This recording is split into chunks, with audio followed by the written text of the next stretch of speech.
Hi, folks. Welcome to Crisco's Corner. Welcome back, all you thought criminals and threats to democracy. And those of you that are new, welcome. From timcast.com. This is about Fetterman Oz Senate race in Pennsylvania. I got to be honest with you, truly honest. And it may sound brutal to a guy that has health issues. I have no clue how this guy is slightly ahead or tied in the polls. I don't get it. Are people really that stupid?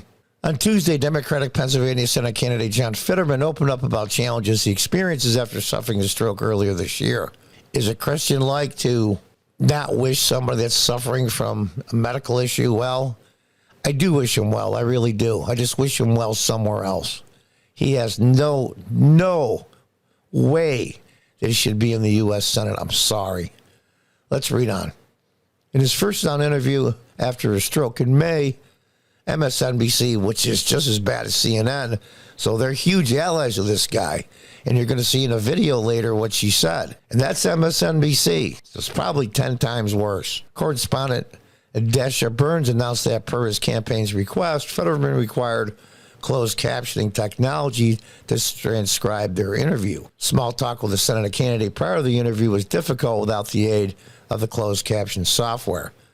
Fetterman appeared to display signs of his struggle to communicate throughout his interview with Burns. That's probably online somewhere. We're going to see a short clip of what she said after the interview. The interviewer, the MSNBC correspondent, asked Fetterman, who currently serves as Pennsylvania's lieutenant governor, if voters could trust his ability to perform the job if elected. Fetterman paused and read his closed captioning before reading, yeah, of course. Talk about bad optics. Fetterman opened up about a struggle understanding spoken words after a stroke and explains his need for the closed captioning. That auditory processing where I'll hear someone speaking, but sometimes it won't be precise on what exactly they're saying. I use captionings. And let's just hear what the interviewer had to say after the interview. Mentioned the first time that Lieutenant Governor John Fetterman has sat down in person for an interview with a journalist since his stroke. Now, Fetterman has always been an unconventional candidate, but this is a particularly unconventional interview. I will tell you, I sat down with him at his home back in May before the stroke. This was very different, including literally what the setup looked like. You'll hear him talk in just a moment as I preview some of our conversation about needing closed captioning for this interview. We had a monitor set up so that he could read my questions because he still has lingering auditory processing issues as a result of the stroke, which means he has a hard time understanding what he's hearing. Now, once he reads the question, he's able to understand. You'll hear he also still has some problems, some challenges with speech. And I'll say, Katie, that just in some of the small talk prior to the interview, before the closed captioning was up and running, it did seem that he had a hard time understanding our conversations. And I'll just let you take a listen to some of what we talked about here. And there it is from the MSNBC interviewer. It's like I said, Oz, those Republicans and conservatives out there, Oz is not exactly the perfect candidate. I get it. But he's head and shoulders above Fetterman. And not because of his stroke. Even without that, this just adds on to the dog pile of this guy. I mean, he's left a Bernie Sanders, no cash bail, in a state that has Philadelphia in it, with the huge crime problems they're having. It's incredible to me. How in the world? I know people like to vote party. I used to be a local elected official in upstate New York in the early 2000s. I used to be a Democrat, no longer. I'm a Republican. I know people vote party line, but that has to stop.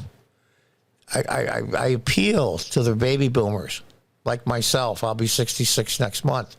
I'm on the tail end of the baby boomers. Those of you that are late 60s, early 70s that still vote for the Democrat because you think it's a Democrat party from when you were young. It's not. It hasn't been for a very long time. Stop voting for all Democrats. Now, how many people will hear this in Pennsylvania? I really don't know. But I can't figure out for the life of me how Fetterman is either slightly ahead or tied in the polls.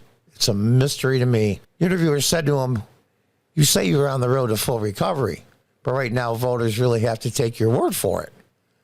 We've asked for your medical records. We've asked for have a conversation with someone from your medical team to interview your physician. You've denied those requests. I feel we have been very transparent in a lot of different ways. A lot of different ways, but not always. When our doctor is given a letter saying I'm able to serve and to be running, this guy's going to decide, at least theoretically, who the next Supreme Court justice is if he wins. Also for treaties and all kinds of trade agreements with other countries that affect not just the people of the United States, but people in the world. Honestly and truly, this guy is a disaster. Just from his policies alone, let alone this added burden. I'm not making fun of it. I'm not making fun of his stroke. He should have pulled out. Let the voters decide if they think it's really an issue. The Senate candidate has been criticized for allegedly dodging efforts to debate Republican Senator Challenger and former talk show host Amendment Oz. Told Politico in a September statement he agreed to debate his opponent. And what they did was they agreed. And basically what Oz had to do was say, listen, we have to take the debate from 60 minutes to 90 and give him extra time to use his closed captioning software.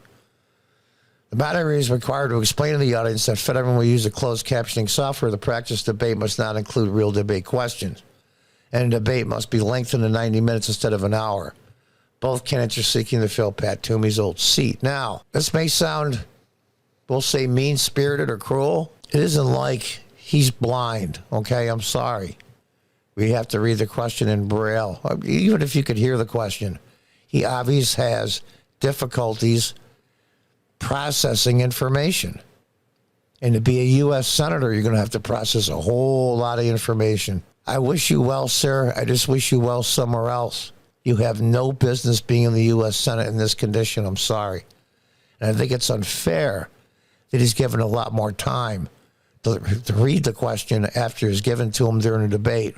But Dr. Oz probably said, you know, Fetterman has a lot more to lose in a debate than I do. So I have a lot to gain because of his condition. If he fumbles and stumbles, that'll help my campaign.